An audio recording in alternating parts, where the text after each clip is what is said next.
Hey, this is Alex, and I want to welcome you to another special episode of Finding a Vietnamese Wife. And today I have our guest expert, David Tran, and from Vietnam. Hey, David, can you hear me okay? Hello, Alex. I'm hear you. Yeah, doing good. Wonderful. Yeah. So today what we want to do is just welcome David on our show and then also share, just have a short conversation with him. You've been sending us questions about whether an expat or somebody outside of Vietnam can own real estate and or own a business. And so what I want to do is invite David here and just share that because he's an authority on this topic. And in fact, these are some of the things that he specializes in. But first, how would you like an ongoing supply of free reports, helpful resources and unique cultural insights for meeting, dating and marrying a Vietnamese woman? Too easy. Just take a quick moment to subscribe. And click the bell icon. And you'll never miss out again. So David, just for the benefit of the viewer here, can you share a little bit about your background? Where did you go to school, and how do you get into this business? I know right now you're specializing in helping, people from outside of Vietnam settle there, short term and also long term as well. Okay, so my name is Tran Das in Vietnamese, and foreigners usually call me David Tran. I'm 25 years old, real estate and visa agent. I grew up in Quang Nam province, and I go to university at Dalat. I studied biology tech and already graduated like 2 years ago. So I came back then and working on real estate, and fortunately I got into this business with a lot of like foreigners, like really great. I'm helping them, and in the other way they're helping me also. Yeah. So that's it. That's why I stand it right now. Wonderful. Okay.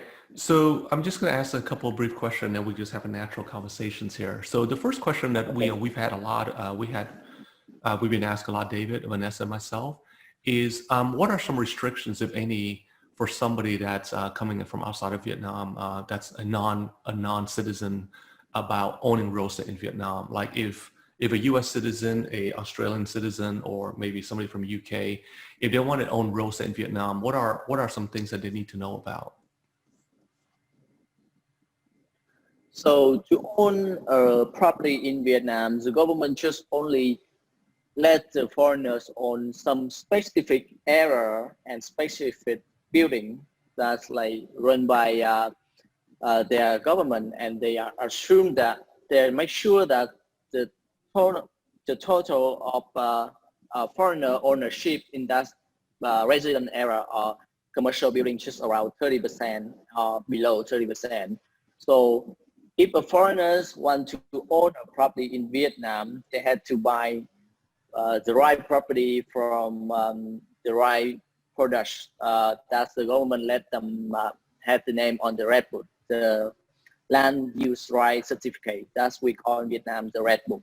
So if you want to buy something else, like let's say an individual house, you can't stand the name on the red book. Yeah, that's why the government's forbidden foreigners to own an individual house like anywhere. They just can buy some special products and house in some special area. That's the government let them buy.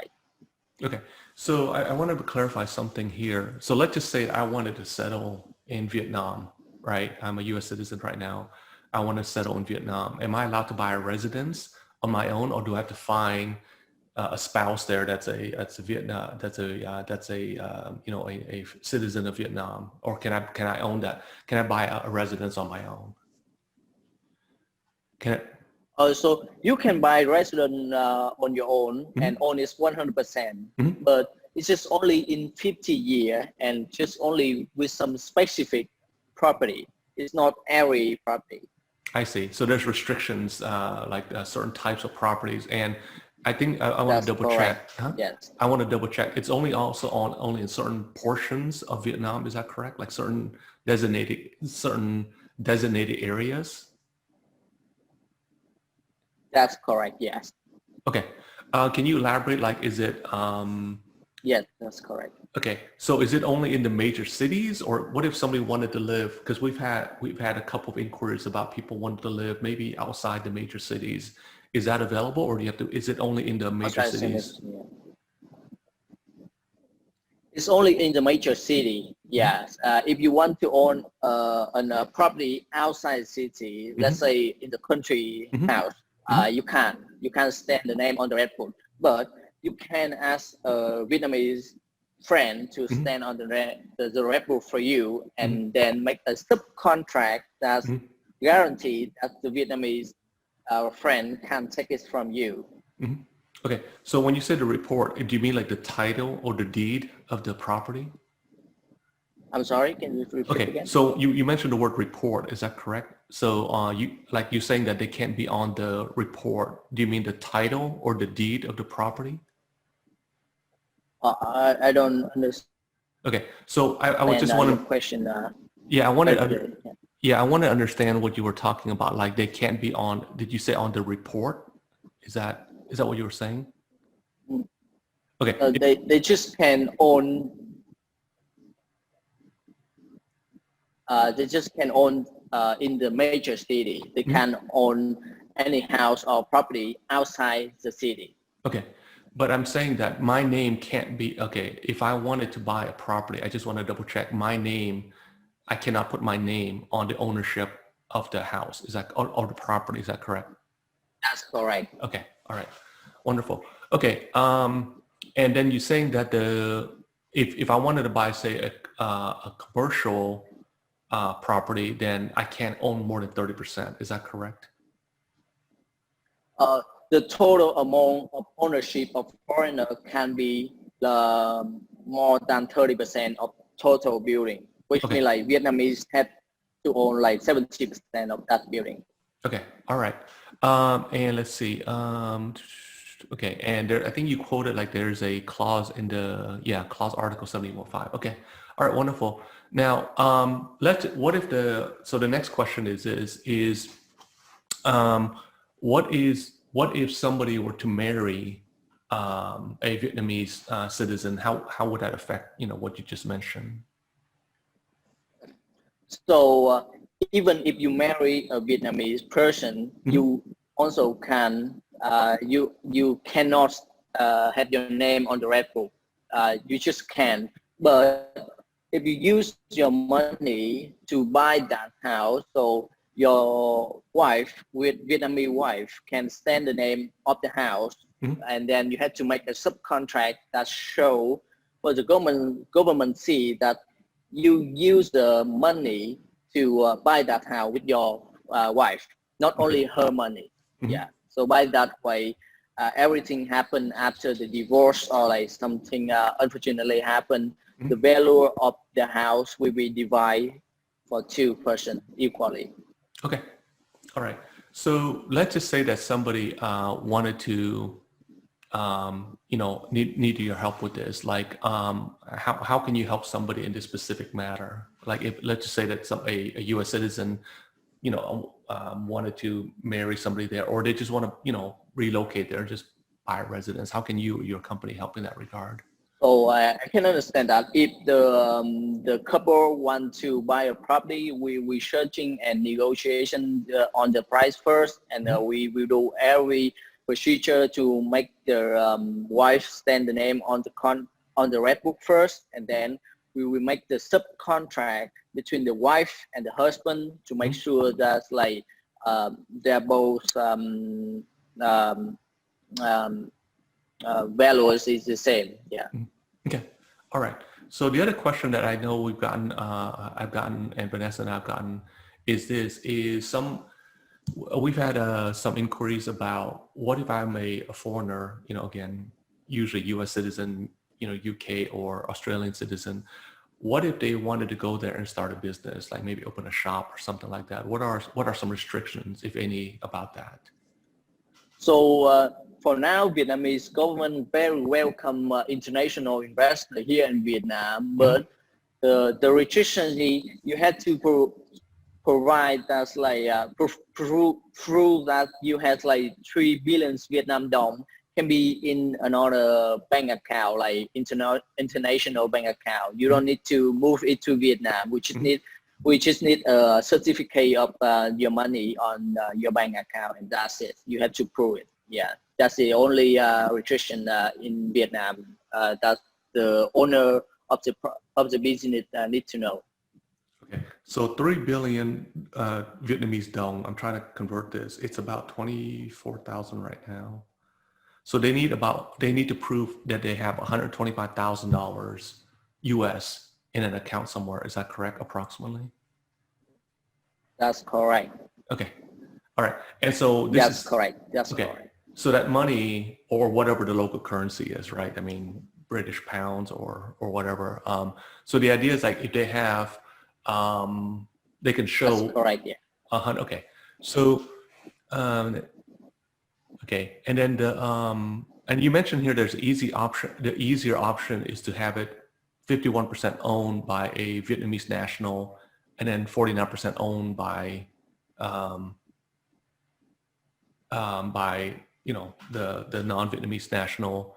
And you say it was easier to get and faster to get a business license. Can you explain what you mean by that? Yeah. That's correct. Okay.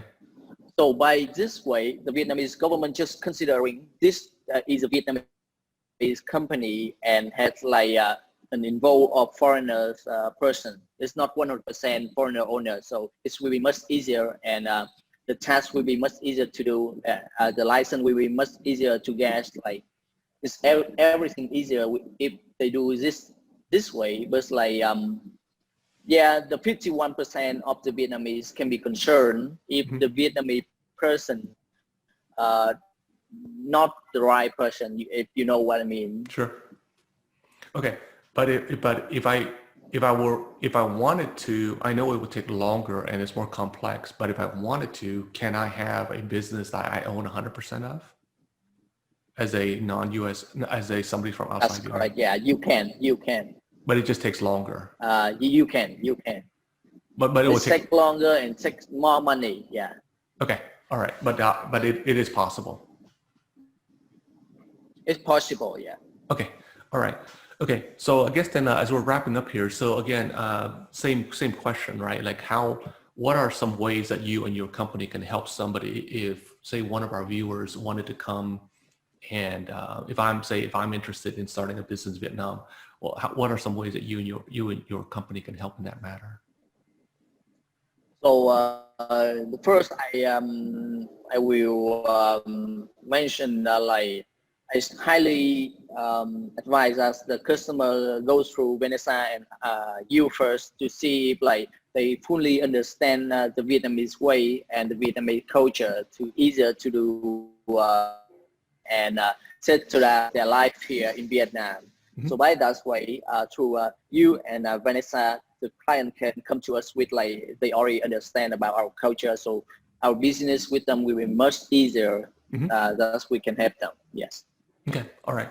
And so David, as we're wrapping up here, so I just gonna kind of share with the folks here. This is obviously a topic that's going to require an individual conversation with David. So if this is something you're interested in, definitely reach out to us, and the email will be below this video, and it will gladly connect you with David. So if you're looking at settling in Vietnam, buying a residence, or settling there and also or getting married, or just basically starting a business, definitely reach out to us. We'd love to connect you with David. As you can see, we only did a short interview here, but this is the topic that he's definitely well versed in.